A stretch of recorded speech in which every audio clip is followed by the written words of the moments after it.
Welcome into the RotoWire Fantasy Football Podcast, brought to you by our friends over at WinBet. I'm your host, John McKechnie, joined as always by Mario Puig. We got a ton to discuss today. It's obviously the legal tampering period for another 3 hours or so until that closes up. That opened up on Monday, and folks, a lot of things have happened. So we are going to unpack all the major storylines from across the league from these last 48 hours or so. Let's start the show.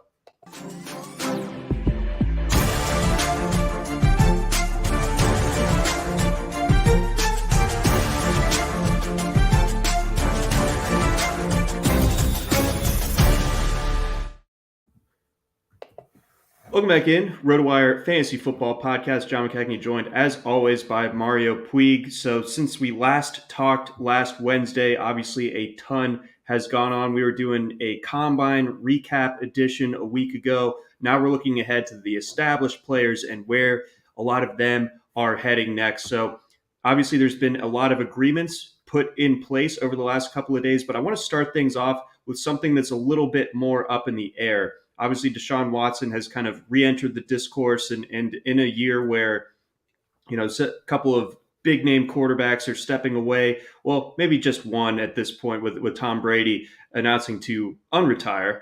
So that leaves that already. Yeah. that leaves one spot open, or less open than previously thought. Of course, Pittsburgh has addressed their quarterback situation. We'll get to that as well, but let's get into Deshaun Watson. This has obviously been a fascinating and fast-moving couple of days as far as the narrative around him is concerned. It sounded like as of Tuesday that he had kind of pared down his options. A lot of NFC South teams, the Saints, and that had a bit of a ripple effect. Teron Armstead kind of supposedly reading the tea leaves, waiting for Watson to make his decision as to whether he's going to return to the Saints. We got the Falcons in the mix. I'm not sure how mathematically that would work with Matt Ryan's gigantic cap hits over the next little bit. Maybe you can shed some light on that. And then, of course, Tuesday night, Baker Mayfield has the tearful kind of post to the city of Cleveland, which certainly implies that they could be parting ways. And if you're going to part ways with your starting quarterback, and then there's a guy of Deshaun Watson's caliber out there, maybe you kick the tires on that as well. So what's the latest that you know, and what have you made of this kind of whirlwind 48 hours or so when it comes to Watson's specifically? Yeah, I haven't thought about it that much because I don't know what there is to think about. It seems like one of those cases we can only know so much, and until we know more, we're kind of just spinning our tires, not really going anywhere. Or at least that's how I feel. I can't figure it out any more than that. So if Deshaun has added the Falcons to the list of teams that he's willing to waive his no trade clause for, then I don't know how specifically it would go, but I think they're involved at that point. Like, the question wouldn't have really been raised to him unless it was already at that point. So just glancing at Over the Cap and their file on Matt Ryan, I don't know if this is including the latest update. Perhaps it is, perhaps it's not. But for 2022, this year, they'd be eating $18.9 million to move him. And I guess I don't know how this works, but they're showing two void years at the end of this contract for 2025 and 2026, where they, over the course of those 2 years, eat another $9 million. I don't know if this is, let's see, that's a pre June 1st cut. I guess I should have clicked on this drop. I didn't notice this drop down thing here. Trade. I guess they can do this without eating money if they trade after June 1st, but I don't know if they still do that thing where they're allowed to do a cut or trade at any time of the year and just designate it as post June 1st. Obviously, they'll need to move him before June 1st if they're going to get in on this. So yeah, I don't know if there's a way they can technically reach that June 1st thing, but if not, it looks like they're basically eating like $19 million this year, $6 million in 2025, $3 million in 2026, and for some reason saving $19 million in the 2 years in between those. So it's a lot of they're really making Rube Goldberg contracts nowadays. So when the balloon goes upwards and you use the scissors to cut the string, then the 16-pound bowling ball comes down, and then you get to shed Matt Ryan's cap hit. That's kind of what you're describing there. Isn't the June 1st stipulation right around the time that Atlanta actually moved Julio Jones a year ago. Right. So there was a time where you literally had to do that on like June 1st or June 2nd or something, and that was a way of like splitting up the cap hit, the dead money over like 2 years or 3 years or something like that. I can't remember how it worked exactly, because the alternative was you eat the whole cap penalty all at once in the current year if it's not post June 1st, and then for some reason they eventually changed it to you can just call it a June 1st cut even if you're doing it at some other time of the year, which I don't know why it works that way, but if they can do that, then that would be much easier, and they could still, I guess, have so much cap space they can just eat that 18 million, even if that isn't an option. But it would seem like the Matt Ryan contract requires a little bit more uh, trickery, refining before they can move it, or at least, as easily as a player like Baker Mayfield's contract, by contrast. Sure, exactly. And speaking of Baker Mayfield, so what do we think of Cleveland right now? Do we think that Mayfield has played his last down as a Cleveland Brown, and how likely would it be that Watson ends up there? And how do you view this Cleveland offense if those pieces are in place now, in addition to everything that happened this weekend with Amari Cooper joining? Yeah, I have no idea. I have no idea what to make of Baker Mayfield's situation relative to Stefanski, and I don't know how either of them stands relative to kind of like the front office sort of guys. I don't really know. It would not be surprising to me if Mayfield's done in Cleveland. I guess just for the fact that he's been awful, and he's not really like building any sort of culture over there. It's like uh, Odell Beckham clearly did not get along well with him. Jarvis Landry's pretty tight with Odell Beckham, so I doubt he'll tell you that. Oh yeah, I love Baker. Right. No one really seems likely to go to bat for him. I guess Austin Hooper faved. I don't know that Instagram, what they call it, or if it's on Twitter, wherever it happened. But apparently he clicked like on the Baker Mayfield open letter, but they cut him. So I don't know. It's like I don't really know who in Cleveland would be like, no, don't trade him. So I don't know. I guess they could get rid of him. It's like no one's going to stop it if it starts in motion. No, certainly doesn't seem so. That and then my sort of conspiracy theory brain. I know that Pittsburgh just signed Mitchell Trubisky, but what if Baker Mayfield somehow ended up on the Steelers? Like he waives his no trade, or I don't even know if he has one, but he finds his way to just be able to play Cleveland 2 years or 2 games per season. I feel like he would try to finagle that out of this, because this doesn't seem like it's going to end amicably for either side. Right, that would be pretty funny. I don't know who would even take Mayfield in a trade. You could just say like, well, Houston, of course. I don't know if he's starting ahead of Davis Mills. So Davis Mills is not going to the team that they're trading Deshaun Watson to. So unless there's a 3-team trade scenario or something, I think Baker Mayfield could be a backup or just kind of like out of the league this year. Waiting for a starting role if he thinks he's above being a backup or something. I don't really know, because like, why would you even sign Baker Mayfield? Why would you trade for Baker Mayfield when you can just sign like I know Jameis Winston has this ACL thing, but Marcus Mariota, assuming his elbow isn't destroyed, it's like you can just sign him for free. He's better than Trubisky. He's better than Mayfield. Like, why would you trade for Mayfield? Like, I don't even know. I'm not even convinced that anyone would trade for him. I'm not convinced that the Texans care. They might just be like, give us other stuff.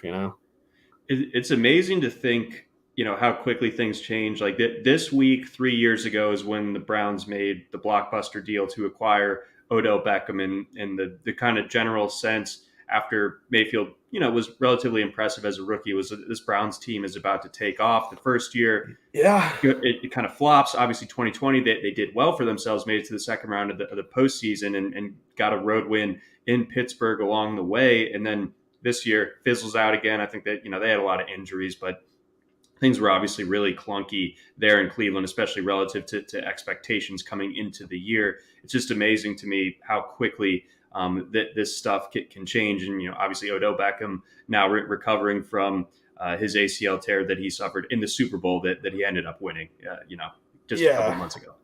Yeah, it is. It is funny to think of how quickly like Stefanski year 1 to year 2, Matt Nagy from year 1 to year 2. It's just like seen even like the Panthers, Joe Brady and Matt Rule their Hmm. first year. It's like sometimes these things just explode, and I think the Browns had signs of it happening even before they did, because it's like Baker Mayfield is not landing any of these throws. You can't just sort of run so many two tight end formations that you magically end up winning for just that fact. Like you can't just pursue these correlating personnel tendencies to win tendencies, because it's like you don't have good players at those positions that you're tracking these correlations for. Like running a 3 tight end offense of a lot of blocking with Austin Hooper, who's a finesse player, and David Njoku, who's a high jumper. Like it's a stupid idea, and it's going to wear itself out eventually. And when it does, it's like Baker Mayfield hasn't given any reason to think he'll pick up the slack. And this year, it hit the fan, and he didn't do anything to fix the team, and it all just fell apart right there. Well, and then you add the third tight end, Harrison Bryant, who is pretty light for an NFL tight end, especially if you're going to designate him Yeah, he's the for one who blocking splits out duties. wide for them. So he's like a wide receiver subtype of their tight end position that already is very run oriented and inline oriented, just maybe it would have made more sense. And indeed, it would have made more sense if they had like blocking tight ends, like 250 plus pound guys to amplify Chubb that much more as a runner. But instead, they were like, we're going to take these skinny finesse light tight ends who were pass catching specialists in college basically, and make them play ice bowl.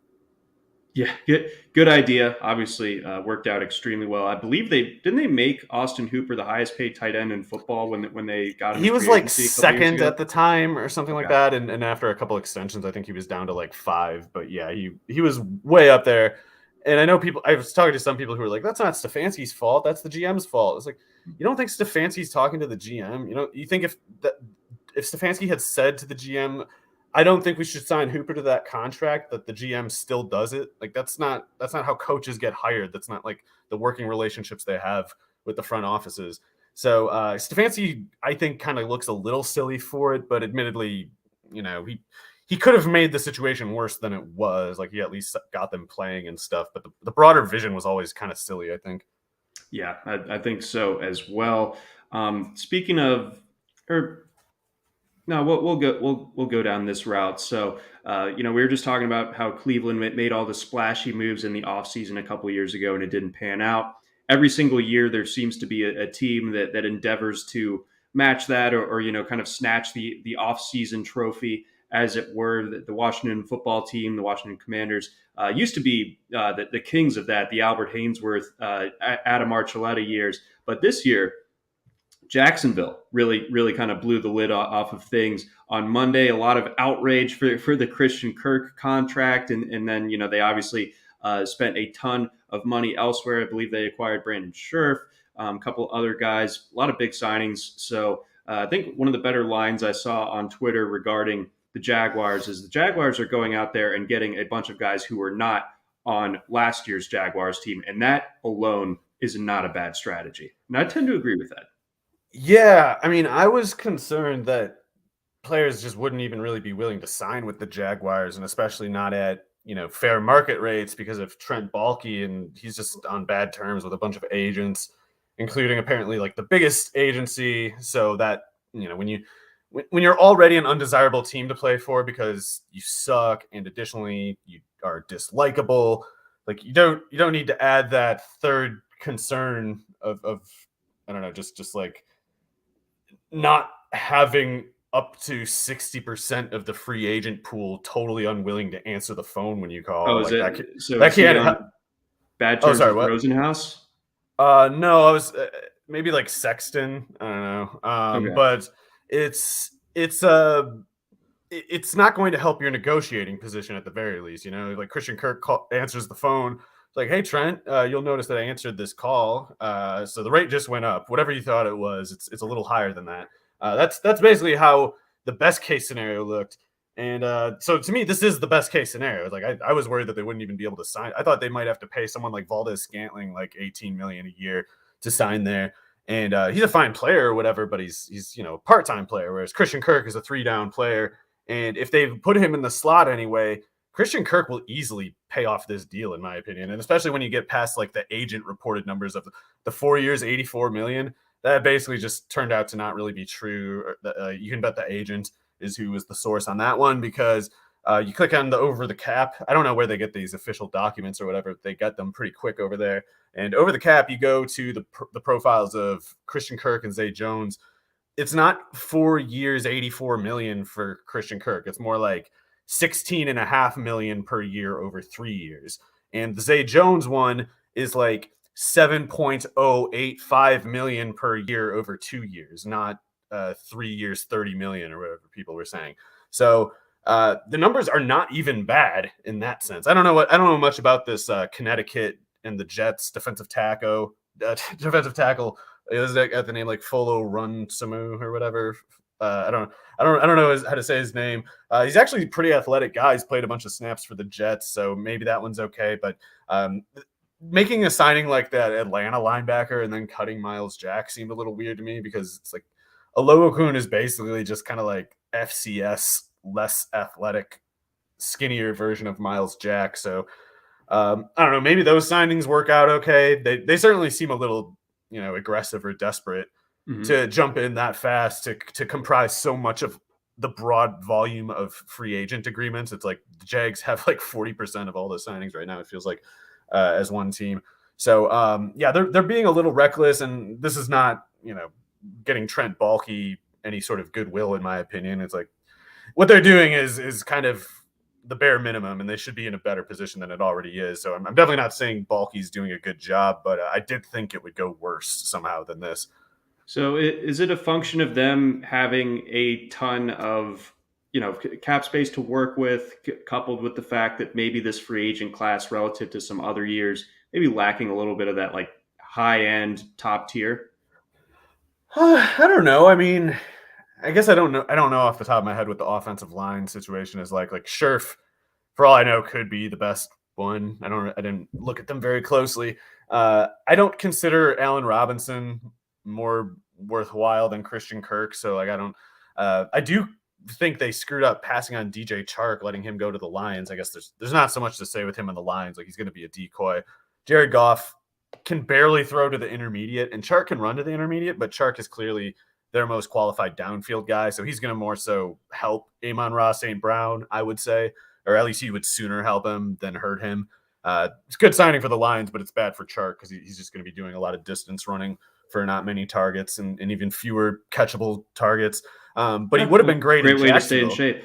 He would have been great in Jacksonville. Oh yes, he'll be in great shape for next free agency. So I think it would have been great to keep Chark at $10 million a year rather than pay 7.085 or whatever for Zay Jones.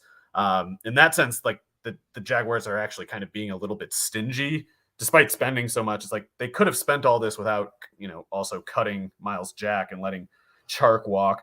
It would have been nice to have Chark there, because as good as Christian Kirk is, like you're in trouble if he's your best downfield threat. And right now, Evan Ingram, who I guess we could have also mentioned, they signed Ingram to a 1 year, $9 million deal.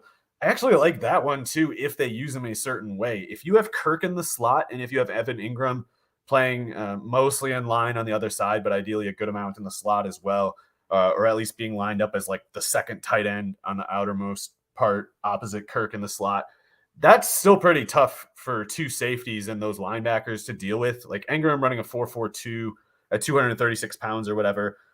It's a bit faster than Christian Kirk's 4.47 at something like 201 or whatever.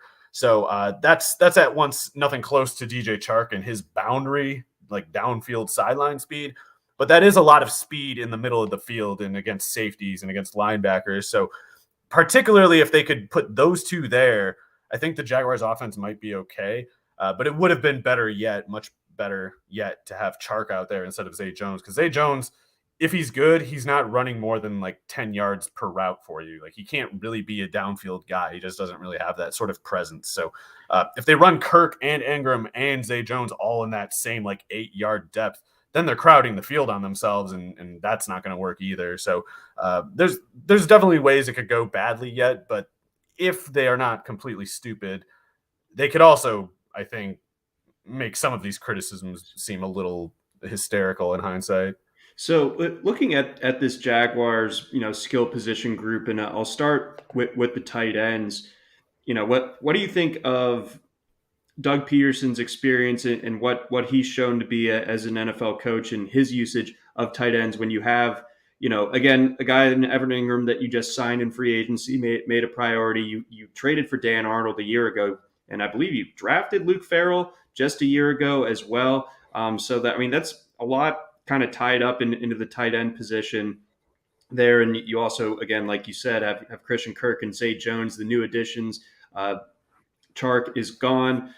How does Laviska Shenault fit into Right. this? I'm sure a lot of people want to know. And is Marvin Jones coming back as well? Man, I hope not. I mean, I wish Marvin Jones well or whatever, but if him, Zay Jones, and Christian Kirk are the three receivers on the field, I don't like that. Mm-mm. Um, I I don't know. They should cut Marvin Jones, in my opinion. I don't know what to make about Laviska Shenault, though. I'm pretty surprised at how poorly things have turned for him in this past year. Like, he had a totally decent rookie year. I was always of the position that he was pretty overhyped, and especially when people started saying, like, oh, he's the alpha receiver, DJ Chark's just some bum. Like, I'm definitely more team Chark than I am team Laviska Shenault. To me, Shenault is just Mohamed Sanu. But Mohamed Sanu is not some bum either. So to hear people talking about Shenault like there's just nothing you can do with him, that also seems too far to me. So I don't understand why there's this, such varying opinion on him, and I don't understand why it's so extreme, the differences between them. But I tend to think in this case the truth is somewhere in the middle. It's like, it was silly to compare him to Des Bryant as a prospect, but also he's totally fine as a slot receiver. And he specifically struggled last year after the Chark injury. And when that happened, they moved him from the slot to playing outside so that they could put Jamal Agnew in the slot. So that was stupid. And so, like, Jamal Agnew didn't do anything, and Laviska Shenault just turned to dust outside because he can't separate or push upfield out there. So it's like if they hadn't used him the wrong way in the first place, people wouldn't be quite so low on him right now. And with that said, I don't know how there's any room for him to function here. Like, the best case scenario I can imagine is they almost try to use him like Trey Burton or something like that, like the way Doug Peterson used Trey Burton. Because I don't think you can have Shenault running outside. I think you need him running in the middle of the field. I think he barely registers to a defense when you line him up outside. So in that case, do we feel like Kirk basically is going to just exclude Chenault from this offense almost? Do we If they're think that he making the always right go? call, which is Mhm. why it's so dreary for Shenault, that it's like the only way he gets on the field is if the Jaguars are just destroying themselves with stupid decisions. So there's no good way for him to get on the field with the Jaguars as far as I see it. Well, do you think we'll keep the cynicism rolling here. Do you think are we sure that they use Kirk the right way? Like they No, spent all this money on not at him. Do all. they Yeah. do they go for it on they spend all this money? Do they use him outside to kind of justify that as opposed to paying that much for a slot receiver? So Doug Peterson definitely made some strange decisions at the end there with the Eagles. Uh, we could perhaps blame some of that on a pseudonymous betting expert out there who apparently had his hands in their game planning one way or another, which I would not have advised, Doug. I would not recommend that. Don't do it again in Jacksonville, and maybe you'll come to the right conclusion. But yeah, I don't know if he's like, I definitely like him a lot more than Urban Meyer, and I trust Doug Peterson to some extent, but he's going to have Balky trying to influence him, and we need, in this case, Doug to be less friendly than he was in Philadelphia, where he kind of got pushed around by Carson Wentz and apparently the front office. He should have been ready to, he should have took a knife with him to that fight at the very least, because they just kind of bullied him out, and he just ended up on the street for a year. And now he's working with Trent Baalke. So this time around, you need to play that game, have a dagger this time. And because Trent Baalke's carrying a dagger, and if you do everything he says, you'll both get fired in a year. And he's got a teal colored cloak as well. Uh, does he? I don't know. You said You said Dagger. Oh, Both sorry, I usually didn't know follows. if there was some like Trent Baalke incident that I was unaware of, because I thought I knew all of them already. he's, he's out there wearing a teal kimono and just mayhem is ensuing. Before we get on a little bit further, I want to stay in the state of Florida. Let's talk about what Miami has done. So that Miami and running backs have seemed to be like oil and water over the last few years. I mean, we've Yeah. seen Patrick Laird get fantasy relevance in 2 point per reception formats, type of thing. So they go ahead, they grab Chase Edmonds. So the ripple effects there, of course. James Conner going back to Arizona, but Edmonds enters this group of just they're going for like the all replacement level team, it feels like in Miami as it pertains to its running backs. Yeah, I hate that team. They are disgusting. They're going to be awful again. They just have no anything. There's just it seems at best you would describe them as just sort of random with what they do, but that's not even true. It's like they have a very particular commitment to wrong ideas. And in this case, Chase Edmonds, like, he's a good player, but he's totally redundant to Myles Gaskin and even Duke Johnson. Like, why do you need a redundancy of a third down back type? You need somebody else. You don't need Edmonds. Like, even if you're cutting Gaskin and letting Duke Johnson walk, which I guess they might as well do if they want to get their money's worth out of Edmonds. It's like, that's just a lateral move. Like, you should be spending that cap space on getting something that you don't have instead of getting more of what you already do, just with like taking up, for some reason, like cap penalties to make room for the new redundant one. Like, it just doesn't make any sense. So it's interesting to see. Is it Greer? Is it Greer the name of the GM? I don't know if he's going to be like, or I don't know if he's just kind of like a lame duck kind of thing, or if he's been the one pushing these buttons that, like last year, like signing Malcolm Brown and going into the year with him and playing like 30 snaps and getting like 4 carries, and then giving, Myles Gaskin no work, specifically after Myles Gaskin did so good in 2020. Like, that might not have even really been Flores' call. It seemed like Flores had pretty constant disagreements with the front office there. Mm-hmm. So if this is just the front office like making a decision for McDaniel, then that doesn't make him look particularly good. I don't know. I think Edmonds is a fine player. He'll probably do okay with whatever number of snaps they give him, but I'm worried about the quality of those snaps, certainly, and also the consistency. Like, if I guess Flores was the one yanking Brown and Gaskin in and out of the lineup, but I don't know. I guess I would be surprised if McDaniel were truly free to run the team that he wants, the way that he wants to. I guess going off of that, because McDaniel is something of an unknown, we haven't seen him in a head coaching position just yet. Obviously was able to help, and there will be a distinction, and we'll figure out how much of the 49ers success on the ground was McDaniel and how much of it was Shanahan. I'm willing to bet it was mostly Shanahan, but certainly McDaniel probably added some wrinkles in there. So do we think that McDaniel can be the type of coach that can get production that's greater than the sum of its parts from the run game just by his X's and O's acumen, or are we kind of doubting that can come together for this Miami team? Well, it was definitely Shanahan who was responsible for the 49ers production, but McDaniel could still be good. Like, just because Shanahan was the reason that it worked that well in that case doesn't mean that if Shanahan weren't there, McDaniel couldn't have gotten a similar sort of return. You got a case like Matt LaFleur being behind Sean McVay, for instance. It's like, clearly didn't invent anything, still turned out rather good, even as an understudy. But to be honest, I don't know that much about McDaniel. I don't know much about his history, especially. I know he's talked a little bit about running the ball, and I know that made certain people very upset. Oh, yeah. To say that what running the football means is like unforgivable. You can't to so much as be familiar with the concept is deeply suspicious. And McDaniel was like, "Oh yeah, I want to do that sometimes." It's like, oh my god, get him out of here. I don't know. I think he'll probably end up failing, but for different reasons. I don't think we need if he does fail, we don't need to worry about him running too much. They'll be losing, If he's running too much, we're complaining about how they're winning games, which they'll do that. Those particular people that I was talking about, they'll definitely complain if they are winning and running, because it's better to pass and lose.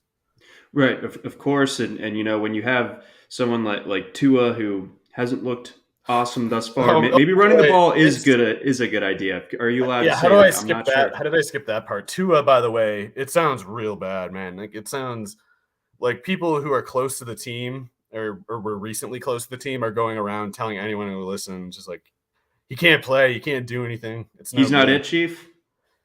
Yeah, and it seems like the people saying this are saying it with like an indiscretion and like aggressiveness that you just don't see. It's like they're trying to warn us. Like, two is really bad.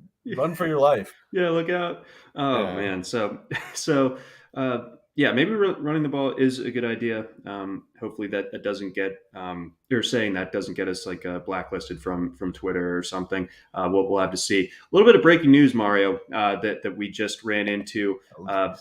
Adam Schefter reporting a bit of a reversal from some news yesterday. Running back J.D. McKissic, who intended to sign a 2-year, $7 million deal with the Buffalo Bills, changed his mind back in Washington. Oh, yeah. There we go. All right. Hey, credit to the Bills for not matching the offer, I guess. They were lucky that that Washington signed McKissic. He's useless.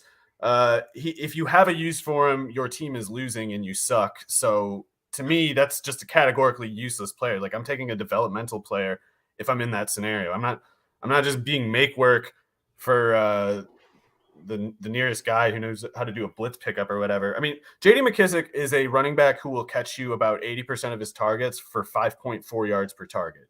And in the Bills offense, there's very much no use for that. He would have been like a healthy scratch on that team, because even when they're in a passing situation, they're not throwing to the running backs really. It's like in the situation where I guess it was more so Kyle Allen and Alex Smith. In a situation when Alex Smith or Kyle Allen are throwing the ball to McKissic, it's a scenario where Josh Allen's running for 9 yards. So he would have done nothing at all with the Bills, and the Bills are lucky that Washington is so dumb that they preempted them from being stupid too. And, Singletary and Moss can already catch. So yeah, especially, I don't know if Singletary really can, but Moss definitely can. Yeah, it's ridiculous. It's ridiculous. McKissic is just not good. He's specifically someone that you need to destroy your offense to have a pretext for using him. It's ridiculous. But the analytics say you got to get this pass catching running back. Like, no, the analytics say you need to not lose like you will if you put McKissic on the field. So, knowing what we know about Washington's coaching staff, and it's experience, it obviously wanted McKissic back, of course. Oh yeah, Scott Turner loves him. Scott Turner is just he really thinks McKissic is the key. Over the moon about him. But what does this mean for Antonio Gibson? It means you're not doing all that much, or not nearly as much as you should anyway. Gibson's a better pass catcher than McKissic. It's completely manufactured, the necessity for McKissic in this offense. Like, he's just not as good as other people they could put on the field. But Scott Turner, it doesn't help, in my opinion, that he's such a clear nepotism case. He has not been held to accountability standards that other people tend to in their lives. So I don't think he's got enough of a distaste for failure and short-sightedness. And I think that he's committed to both, basically. Oof. Scathing, but tremendous, as per usual. Before we get on over to our next couple of storylines, we got a message from our friends over at Blue Wire. And we got a message from our friends over at WynnBET. WynnBET is now the exclusive sponsor for RotoWire's fantasy podcast. WynnBET brings you all the latest action with a user-friendly interface, moneyline bets, boosted parlays, over-unders, round robins, live betting, and so much more at your fingertips. Want a break from sports betting? Head into WynnBET's digital casino and take a spin on roulette, double down in blackjack, slam the slots, or try your hand at Baccarat. WynnBET is currently available in 9 states. That's Arizona, Colorado, Indiana, Louisiana, Michigan, New Jersey, New York, Tennessee, and Virginia, while rapidly expanding. At WynnBET, the possibilities are limitless. Register for WynnBET today, make a qualifying deposit, and wager to receive $200 in free bets. Promotion may vary by state. Download WinBet now. That's WYNNBET. WinBet, the exclusive partner for RotoWire's fantasy podcast. All right, Mario, we got a couple more things to get to here. Your thoughts on the Davante Adams kind of surprising, maybe not surprising, bit of drama where he is not going to be playing on the franchise tag? Well, I managed to be surprised by, I guess, like how serious the situation is, how much it's already escalated or threatens to escalate in the near future. I definitely assumed he wouldn't play on the franchise tag, but I also assumed that I thought like Rodgers and him had been conspiring since like October to have these details already hammered out. And I don't know if Rodgers was caught off guard by this. Like, it seems hard to believe, right, that Rodgers would hear this and be like, "What?" And like, I wouldn't have re-signed if I knew that. Like, how the hell would you not know this? So it all, for that reason, looks confusing to me, and I don't know if this is one of those things I can figure out from where we're sitting, but it seems at the very least more likely than I thought previously that Adams really does get moved because he can't agree to a contract with the Packers because he's seeking like 30 plus million per year or something like that. And I thought, previously that we heard that, and I thought at the time that it meant like him and Rodgers were conspiring to outprice themselves from what the Packers could pay, and thus forcing the Packers to trade both, probably to Denver. And I don't know. I don't know why it's still turned out to be true that they were looking for like 80 million combined.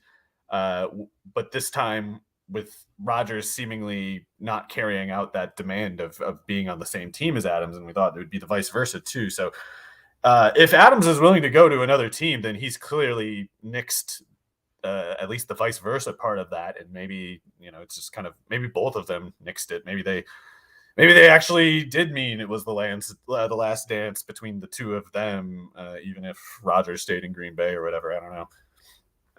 I feel like Rodgers wouldn't have gone back, and you would have thought. Like you would have thought. I have no idea why it's gone on to this extent. I really have no clue. Yeah, so now the Packers are in a bind, and then if you look at some of the cap casualties, it could be guys that Rodgers is like famously friend. Like you can clear up plenty of space with like cutting a Randall Cobb or something, and like is that going to make Aaron Rodgers mad? Like everything is it all flows back to just kind of, placating Aaron Rodgers and making him happy, and to make certain sacrifices that would make him mad. But you need to have Davante Adams, especially if you look at the rest of that receiving core. Right. It looks like they're going to let Valdez-Scantling maybe walk, depending on how lively his market is. So they might be without him in addition to being without Davante. They probably have good reason for cutting Cobb. I guess that's only to say, though, they never had a good reason to trade for him, and Rodgers kind of made them, so maybe he can make them keep him. I don't know. So maybe Cobb is gone, maybe not.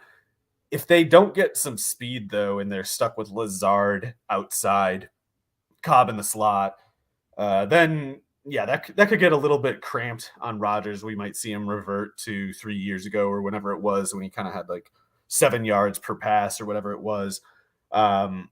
I think they could actually restock pretty quickly, especially if they can actually trade Adams for, the customary return of a franchise tag thing. Then I think this is a pretty nice class to start, shooting some bullets at, try to get some wide receivers, because you're probably going to get a couple good ones here and ones who can play right away too.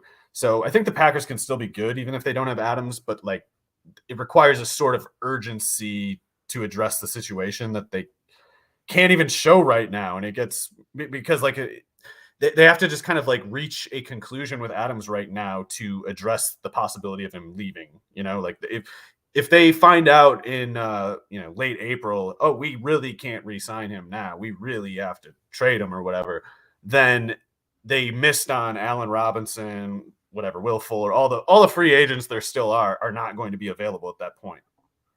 Right. So this needs to get settled sooner rather than later if you're Green Bay.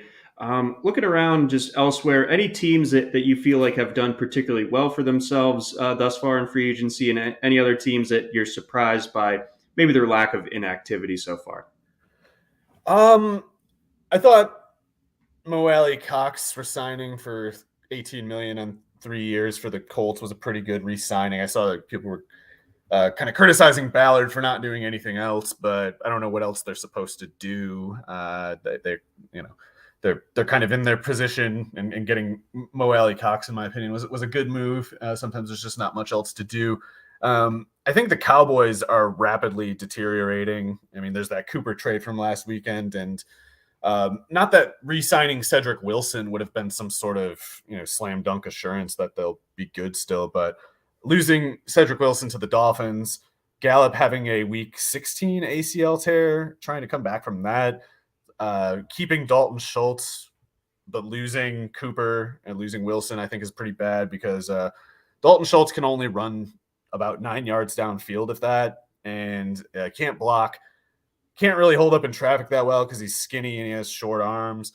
So he's going to all of a sudden find a much more crowded field with no Amari Cooper pulling away defenders, creating the space that he thrived in last year.